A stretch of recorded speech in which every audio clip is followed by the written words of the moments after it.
Il suffit de faire croire aux individus qu'ils sont libres, et ainsi les mettre dans les chaînes. Notre civilisation se meurt du bourrage de crâne médiatique, du prêt-à-penser.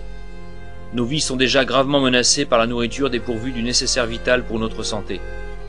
Que sont devenues nos cités, nos rues et la nature environnante, véritablement dépersonnalisées pour le plus grand profit du politiquement correct?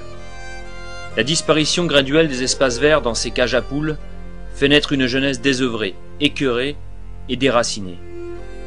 Les programmes scolaires sont orientés et falsifiés idéologiquement pour être assénés en vue de l'esclavage de masse, sombrant dans un monde chimérique de non-existence. Mais tout cela répond-il aux impératifs d'une vie saine et équilibrée?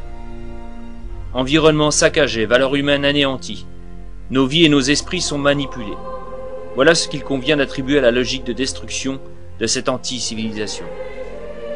Le système s'attache à enlever toute signification aux actes de la vie, à anéantir toute valeur, alors que nos yeux vides de tout idéal avancent, musique bruyante aux oreilles, dans des délires conditionnés. La répression s'abat sur les citoyens quand ils n'acceptent pas d'être soumis, alors que l'insécurité s'installe partout en toute impunité. La République devra répondre devant le tribunal de l'histoire pour nos libertés perdues. La puissance bureaucratique et l'inquisition fiscale règnent. C'est une vaste machine à broyer les énergies. La France fonctionnalisée détruit systématiquement la paysannerie, l'artisanat et le petit commerce.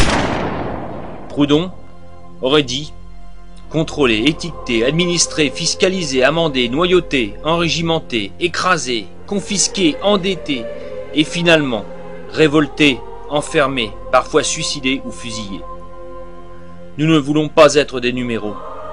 Dans ce système où la consommation, le calmant augmente comme le taux de suicide, l'adversaire a pris la forme d'une mécanique implacable, servie par la toute-puissance de l'État.